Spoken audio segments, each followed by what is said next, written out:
Hello and welcome to the first episode of the Girlfriends After Show. Yes, you got that right. It's an after show for the show Girlfriends.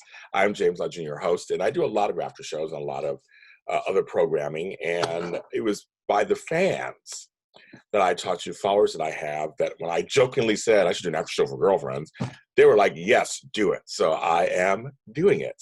It's a show that I love, and I'm going to show you the first season DVD I have. First season DVD of all of them. I have all the DVDs, all 8 seasons. And I was going to watch them because we're in quarantine. That's why I'm wearing a hat.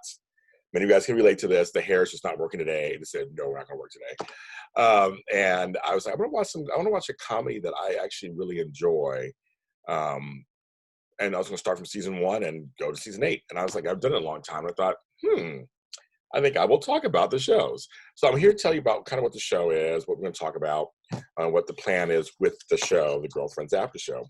First of all, I am JLJ Media. You can follow me on YouTube at JLJ Media, and this show will be available on audio, podcast, and video. So on video at JLJ Media, but then on audio, JLJ Media, it'll be put on every streaming service eventually. That's what I'm going to work on. Right now it's on Spreaker.com and a few others, but I'll be on more than that. I'm going to get to iHeartRadio and Apple and Google. I just have to apply it and submit, and that's what I'm going to do. And it'll be under Girlfriends After Show, under JLJ Media. So you'll be able to find it easily there and be able to watch it. So you have a choice between audio and video. So this show is going to talk, people are saying, what's an after show? If you don't know what an after show is, it's your first time seeing what that is. It means I'm going to break down the episodes. That's one component. I may also do fun fact episodes and things like that, certain things that I like. And then also I'm contacting the stars of the show. And so your fingers crossed that they will come through and stop by and chat about their role and their time on Girlfriends. That is my whole plan.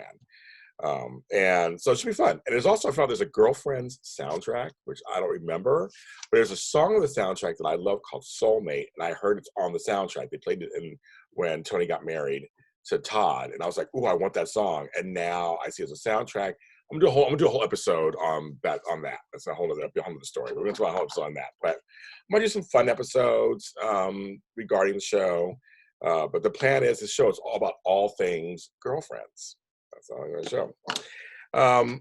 Now, for those of you guys who may be watching this because it's me or because you saw the title, I'm not sure what this is. Girlfriends was a show that was on for 8 seasons, from 2000 to 2008. It's a real 2000s show. It was groundbreaking in so many ways. And it was on first UPN, remember that network?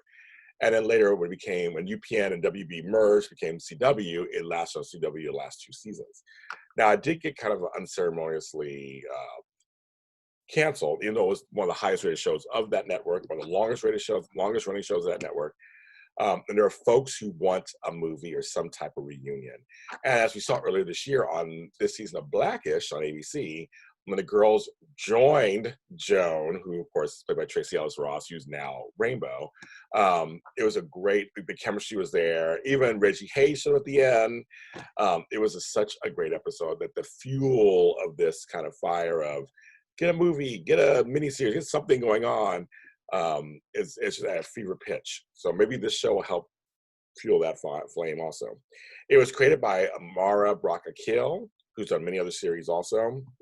It spinned off The Game, which was successful in its own right also.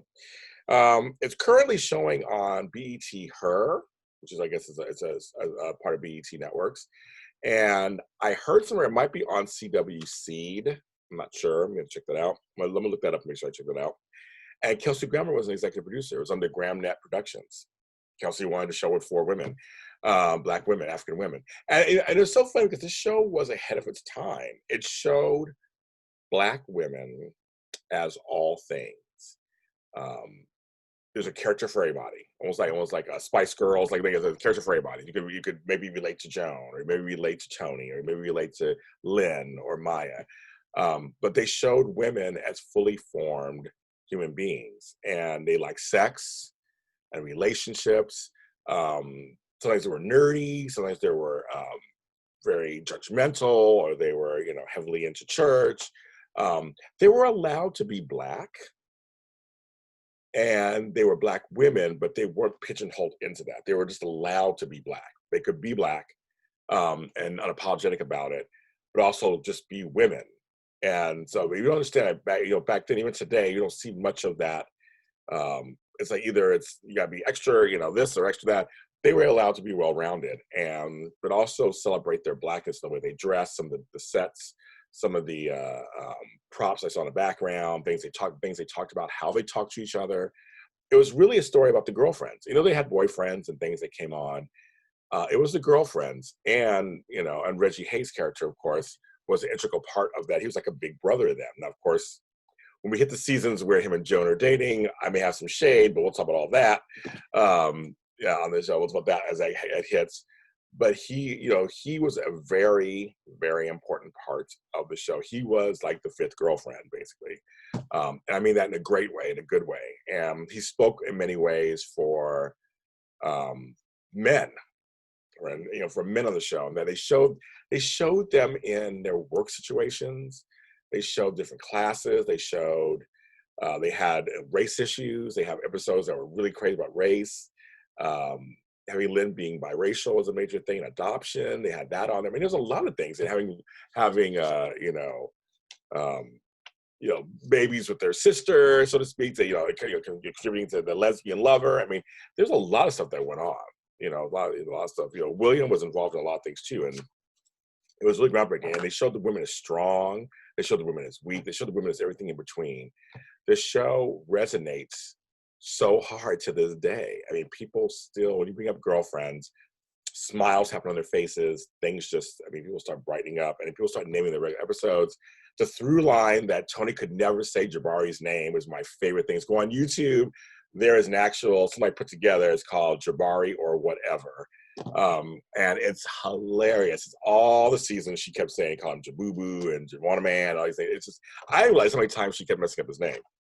And it's really hilarious. But I decided to do this, and I'm actually smiling. I'm very excited. Now, what I'm going to do is, I haven't decided yet how I'm going to do it however I want to, obviously, but I haven't decided how I'm going to do this, whether I'll cover an episode at a time or 2 or 3 at a time. It may dictate the episodes. You know what I mean? There's some episodes that there are storyline arcs that group together, and then there's some that are kind of standalone. So I don't know. I haven't decided yet. So just follow me on the journey, and we'll see how it goes. But I just want to say hello. Welcome to this after show. I'm very excited to bring it to you from JLJ Media. And it's a great show, Girlfriends, with my girlfriends. So get your girlfriends and watch my after show. And I know it's an older show. Usually after shows are about shows that are on the air, but I also know there are a lot of shows out there on the interwebs that actually discuss old movies and discuss old cult shows. They do that all the time. So if you have the DVDs, watch them, do this. You just remember the episode and just kind of laugh with me. Do that. If you have BTHer, I guess, watch it and see what's out there. But yeah, join me. I'm James Lott Jr. You can follow me at James Lott Jr. everywhere on social media platforms. And everyone, please take care, stay safe and sane.